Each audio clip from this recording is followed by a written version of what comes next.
और बड़ी खबर इसी बीच एक और मिल रही है, वो आपको बता दें, प्रधानमंत्री पर अपमानजनक टिप्पणी करना मालदीव की सरकार को काफी भारी पड़ता दिखाई दे रहा है। मालदीव सरकार टिप्पणी करने वाले अपने तीनों नेताओं को सस्पेंड कर चुकी है, लेकिन भारत के सख्त रुख से मालदीव की सरकार ने सिर पर संकट के बादल मंडरा रहे हैं। वहां सरकार गिरने के आसार भी दिखाई दे रहे हैं। अब ऐसा क्यों है ये भी बताते हैं, क्योंकि मालदीव में विपक्ष राष्ट्रपति मोहम्मद मोइज़ू को सत्ता से बेदखल करने की मांग कर रहा है। वहां के सांसद अली अजीम ने तो सोशल मीडिया प्लेटफॉर्म एक्स पर सरेआम सरकार के खिलाफ अविश्वास प्रस्ताव लाने की मांग भी रख दी है।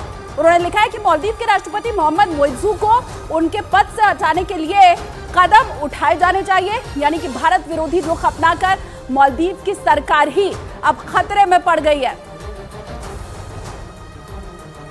और इन सबके बीच न्यूज 18 की सूत्रों के हवाले से बड़ी जानकारी मिली है। सूत्रों ने बताया कि मालदीव की सरकार कट्टरपंथियों के दबाव में भारत विरोधी स्टैंड ले रही है। मालदीव के कई नेताओं को ड्रग डीलर्स और कट्टरपंथी गुटों से फंडिंग भी मिल रही है। ये कट्टरपंथी गुट भारत से नफरत करते हैं और इसीलिए उनको खुश करने के लिए मालदीव की सरकार ऐसे कदम उठा रही है जो कि भारत के हित में कतई नहीं है, मालदीव के हित में तो बिल्कुल नहीं है। तो बड़ी खबर सूत्रों के हवाले से ये जानकारी मिली है कि कैसे भारत विरोधी ये जो गतिविधि है जो मालदीव कर रहा है, वो दरअसल वो कट्टरपंथियों के दबाव में कर रहा है। वहां पर कट्टरपंथी गुट इतने ज्यादा एक्टिव हो गए हैं कि अब बस वही भारत विरोधी स्टैंड ले रहे हैं और इन्हीं के दबाव में मालदीव की सरकार भी है। यही वजह है कि मालदीव के कई नेताओं को हमने देखा कि कैसे उन्होंने ट्वीट किया, न सिर्फ प्रधानमंत्री मोदी के खिलाफ बल्कि भारत के खिलाफ।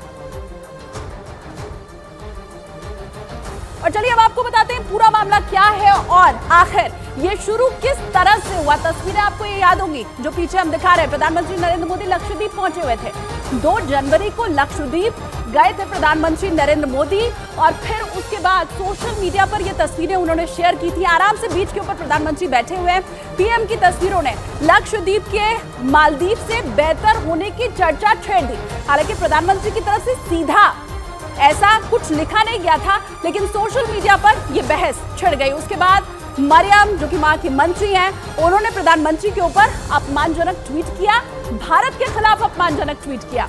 इसके अलावा सिर्फ मशाला, इसके बाद मशाला भी सामने आ गई, उनकी तरफ से भी अपमानजनक पोस्ट किया गया। 3 मंत्री ऐसे रहे वहां के जिनकी तरफ से ट्वीट किया गया, भारत का मजाक उड़ाया गया। अब उसमें अब्दुल्ला महमूद भी शामिल थे, महजूम भी शामिल थे। तो 3 मंत्री जिनकी तरफ से प्रधानमंत्री नरेंद्र मोदी का मजाक बनाया गया, भारत का मजाक बनाया गया और कैसे मालदीव ज्यादा श्रेष्ठ है, इस बात की बाकायदा चर्चा की गई। बस उसी के बाद से वो कहते ना, अपने पैर पर कुल्हाड़ी मारना, लगभग वही काम मालदीव की तरफ से किया गया। अब खलबली मचती हुई दिखाई दे रही है मालदीव के अंदर।